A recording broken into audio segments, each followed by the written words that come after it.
Hello, everyone. Thank you for all being here and for the incredibly warm welcome. On behalf of the United States and the 150 other countries represented in this room, thank you for hosting the Global Entrepreneurship Summit here in Hyderabad, a city that is quickly emerging as the innovation hub of India. And thank you, Prime Minister Modi, for joining us here today, and for all that you are doing to build India as a thriving economy, a beacon of democracy, and a symbol of hope to the world. What you are achieving here is truly extraordinary. From your childhood selling tea to your election as India's Prime Minister, you've proven that transformational change is possible.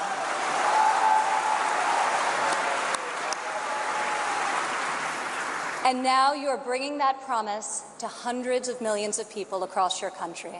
Thank you. To the people of India, I want to congratulate you as you celebrate the 70th anniversary of your independence. You are celebrating it as the world's largest democracies and one of the fastest growing economies on earth.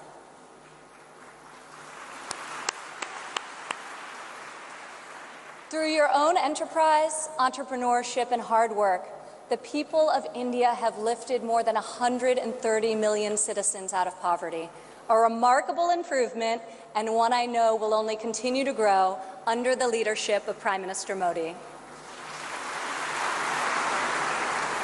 All of you are helping India's middle class reach its goal of nearly 500 million people by 2030.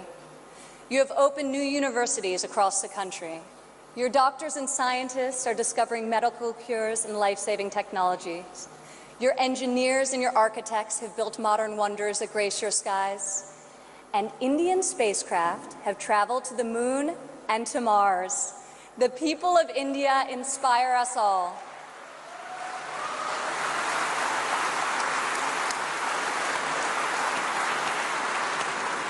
This is the first time India has hosted the Global Entrepreneurship Summit.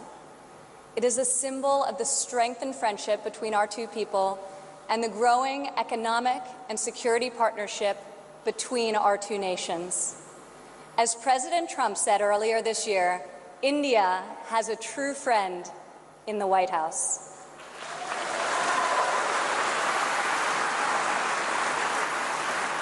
I would like to thank the State Department for co-hosting this incredible gathering. I would also like to thank Governor Narendra and all elected Indian officials who are here with us tonight for welcoming us to your beautiful country. Thank you. It's incredible to be in this ancient city brimming with transformative technology. Now, your tech centers may even outshine your world-famous biryani. Maybe. CEOs like Microsoft's Satya Nadella went to school right here in Hyderabad.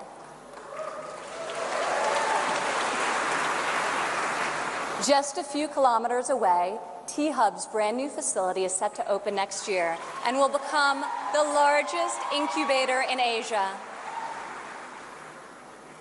In this city of pearls, the greatest treasure is you, the dreamers, the innovators, entrepreneurs, and leaders who never give up, never abandon your aspirations, and always strive for a better tomorrow. Today, we come together to celebrate what is happening here in India, what is happening in the United States and all over the world. Entrepreneurs are revolutionizing our economies and improving our societies. You are rewriting the rules. You have the inspiration and drive to serve our communities through the projects you start and the businesses you build. You have the grit, the perseverance, and the will to succeed. Each of you started with an idea. You've worked long days and nights to code the next robot, create the next app, find the next cure, and discover the next breakthrough to improve the lives of millions of people. Some may have tried to convince you that the risks are too great, the rewards too small. But you are here today because you are not afraid to fail. You want to own your future. So I want to congratulate you on all that you have already accomplished.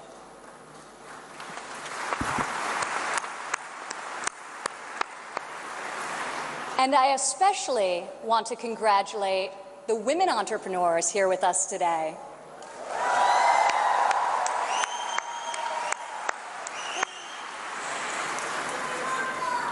Thank you.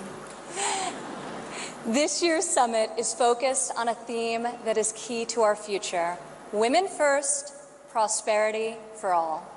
I'm proud to say that for the first time ever, women make up the majority of the 1,500 entrepreneurs selected to attend this summit. I see all of you out there. Only when women are empowered to thrive will our families, our economies, and our societies reach their fullest potential. As a former entrepreneur, employer, and executive in a male-dominated industry, I've seen firsthand that all too often, women must do more than their male counterparts to prove themselves at work, while also disproportionately caring for their families at home. After my father's election, I saw an opportunity to leave my businesses for the privilege of serving our country and empowering all Americans to succeed. Our administration is advancing policies that enable women to pursue their careers and care for their families, policies that improve workforce development and skills training, and policies that lift government barriers and fuel entrepreneurship so that Americans can turn their dreams into their incredible legacies. In the last decade, women have made remarkable strides in starting new businesses. Globally, between 2014 and 2016, entrepreneurship activity amongst women has increased by 10%. In the United States, within the last decade, the number of women-owned firms has grown by 45%. Even more promising, minority women have started nearly 8 in 10 new woman-owned businesses.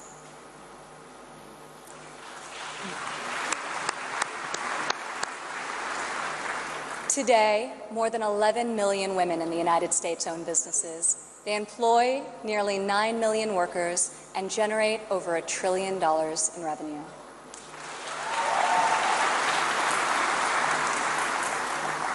Many women become entrepreneurs and job creators out of necessity.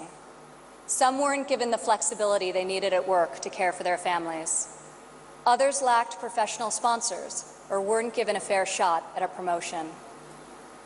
Instead, women, like the many here today, are charting their own courses and achieving incredible feats. Fueling the growth of women-led businesses isn't simply good for society, it's good for our economy.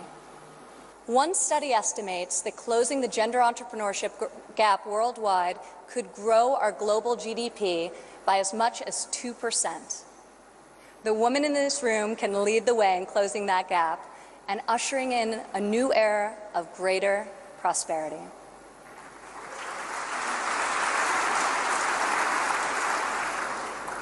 Yet despite the soaring rate of female entrepreneurs, women still face steep obstacles to starting, owning, and growing their businesses.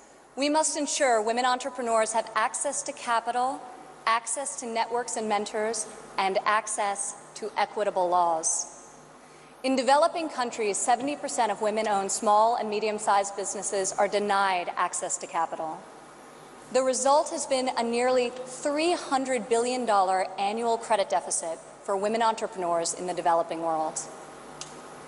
In the United States, a Harvard Business Review report found that investors ask men questions about their potential for gains, whereas they ask women questions about their potential for loss.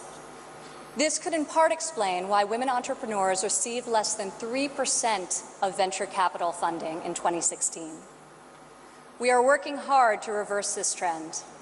The U.S. Small Business Administration, for example, increased lending to women by over $500 million this year alone.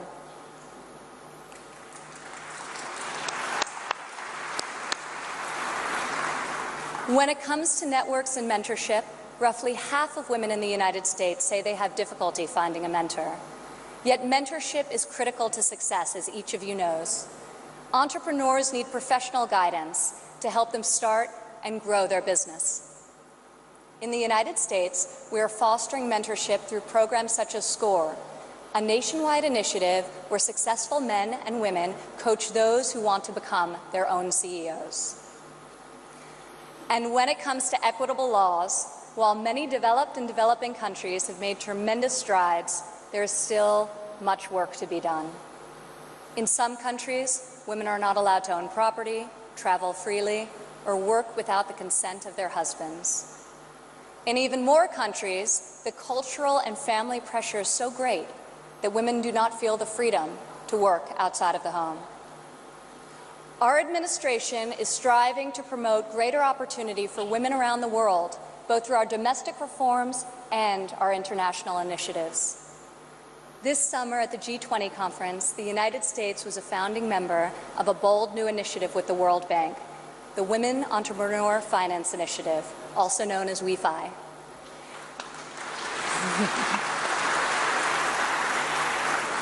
This facility provides access to capital, networks, and mentorship for women in developing countries.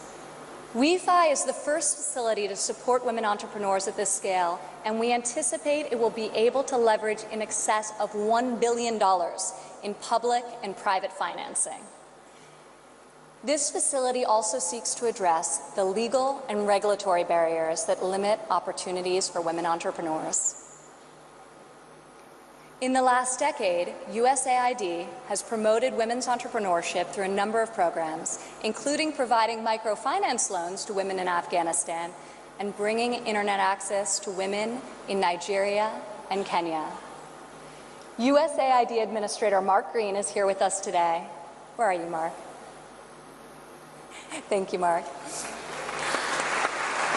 I want to thank Mark and the entire U.S. delegation for their tireless work to improve the lives of millions, both domestically and abroad.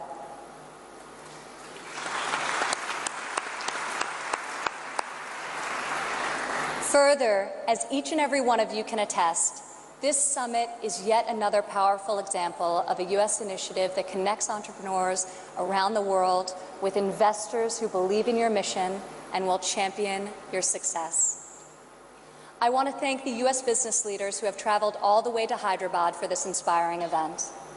I also want to congratulate the more than 350 American entrepreneurs who were selected to be with us here today to represent America's brightest talent.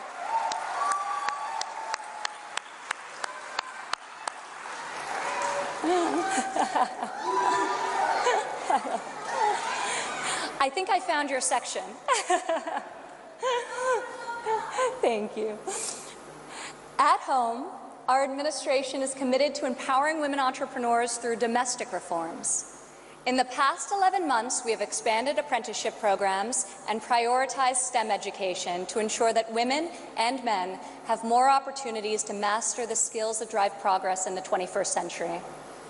We have dramatically reduced job-crushing regulations, which disproportionately hurt entrepreneurs and small business owners. And we are laser-focused on passing long-overdue tax cuts. This will provide much-needed relief to working families and to businesses of all sizes. Also this year, for the first time ever, the President's budget included a proposal to establish a nationwide program for paid family leave. We are committed to supporting women and men who work both inside and outside of the home.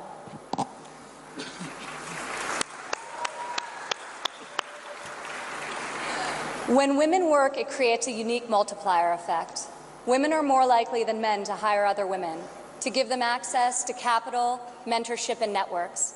Women are also more likely to reinvest their income back into their families and their communities. Here in India, I want to applaud Prime Minister Modi for his firm belief that the progress of humanity is incomplete without the empowerment of women.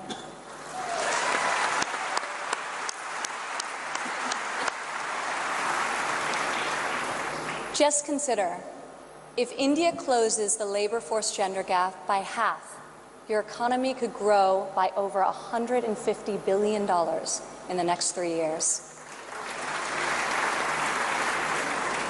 As we kick off this 3-day summit, I encourage everyone here to come together, learn from each other, and find new ways to lift barriers in our society so that women are free to innovate, empowered to succeed, and able to leave our children a brighter future.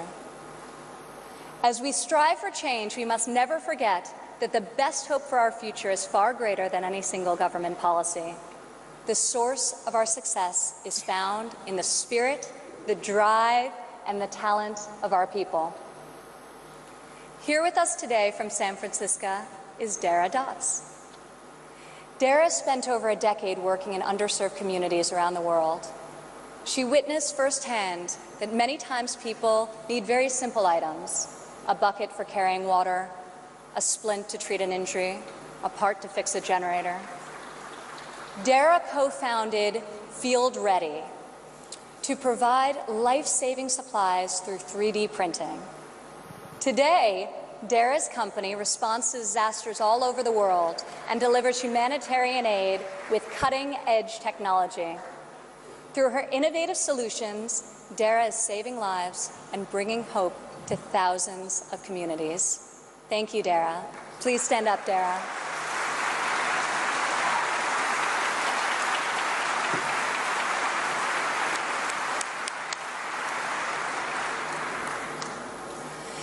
Rajlakshmi Bhartakar joins us from Bangalore, India. When her son began having seizures at a young age, she decided to create her own solution to better monitor his health. Stand up.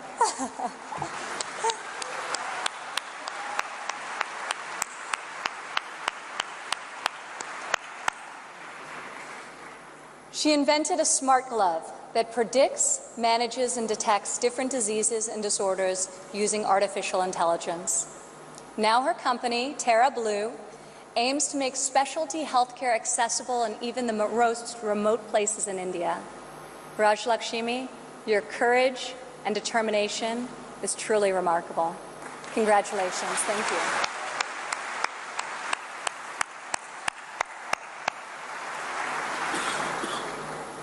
Also here with us today is Rayan Karmalova from Azerbaijan. Rayan, please stand up.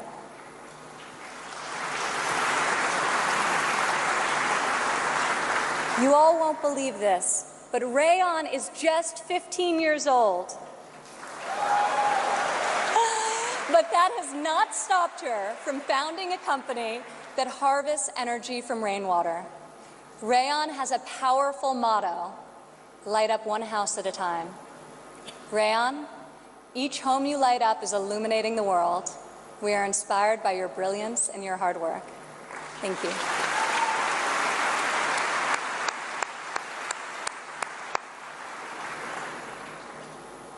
These women represent the vision, the ambition, the grit of every entrepreneur here today.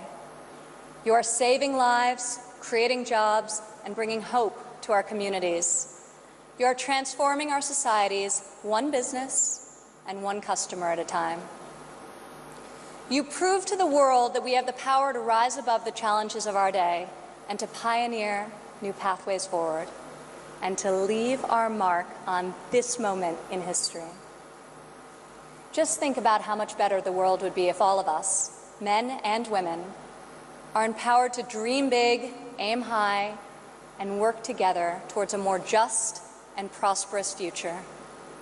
A future where mothers and fathers can work hard to build a better life for their families, where boys and girls can go to school, discover their talents, and pursue their ambitions, and where people of all nations can live and work together in dignity and in peace.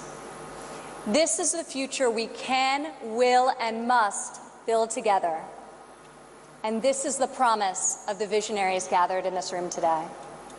Thank you.